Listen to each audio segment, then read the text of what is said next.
अनन्या के लिए मुंबई शहर नया था। वो अपने काम के सिलसिले में मुंबई के एक पुराने अपार्टमेंट में रहने आई थी, फ्लैट नंबर 904, जो कि 9वीं मंजिल पर था।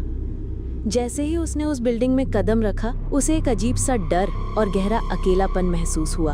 हवा में एक अजीब सी खामोशी थी जो उसके दिल में एक अनजानी बेचैनी पैदा कर रही थी।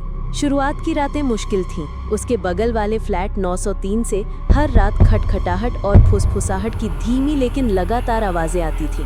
कभी लगता था जैसे कोई धीरे धीरे चल रहा है, कभी जैसे कोई फुसफुसा रहा है, और कभी कभी तो किसी के रोने की दबी हुई आवाज भी सुनाई देती थी। अनन्या ने कई बार दरवाजे पर कान लगाकर सुनने की कोशिश की, लेकिन आवाजें इतनी धीमी थी कि वो कभी ठीक से समझ नहीं पाई।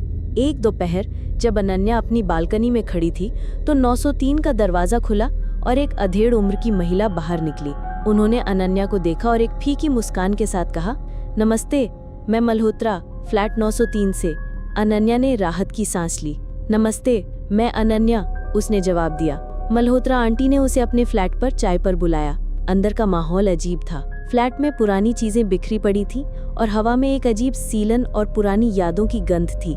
चाय पीते हुए मल्होत्रा आंटी ने कहा, तुम 904 में रहती हो? उस फ्लैट में पहले भी एक लड़की रहती थी, बिल्कुल तुम्हारी उम्र की, वो भी अकेली थी। अनन्या ने पूछा, क्या हुआ उसे? मल्होत्रा आंटी ने एक लंबी सांस ली। वो एक दिन अचानक गायब हो गई, किसी को पता नहीं चला कि कहाँ गई। अनन्या के मन में एक सिहरन दौड़ गई। धीरे धीरे 903 से आने वाली आवाजें और भी डरावनी लगने लगी। कभी कभी तो अनन्या को लगता था जैसे कोई उसका नाम फुसफुसा रहा है। एक दिन उसने बिल्डिंग के चौकीदार से मल्होत्रा आंटी के बारे में पूछा। चौकीदार ने हैरानी से उसे देखा और कहा, मल्होत्रा आंटी? वो तो कई साल पहले उसी फ्लैट 903 में आग लगने से मर गई। वो फ्लैट तो तब से बंद पड़ा है मैडम। ये सुनकर अनन्या के पैरों तले जमीन खिसक गई। उसका शरीर कांपने लगा। अगर मल्होत्रा आंटी मर चुकी हैं, तो वो कौन थी जिससे वो मिली थी? और 903 से आने वाली आवाजें किसकी थीं? वो तुरंत अपने फ्लैट से बाहर निकली और 903 के दरवाजे की ओर भागी। उसका दिल जोरों से धड़क रहा था।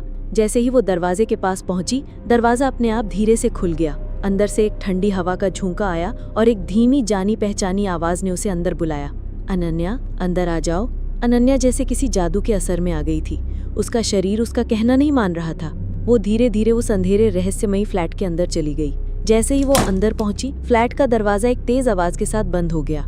अनन्या ने पलट कर देखा तो दरवाजा बंद था और दीवार पर टंगी एक पुरानी घड़ी की सुइयां उल्टी दिशा में तेजी से घूमने लगी थी, मानो समय पीछे जा रहा हो, उस अकेलेपन की ओर जहां से कोई कभी वापस नहीं लौटा। उस रात के बाद अनन्या को फिर कभी किसी ने नहीं देखा। 904 में फिर से एक नया अकेलापन छा गया था और 903 से आने वाली फुसफुसाहटें अब शायद किसी और को बुला रही थी।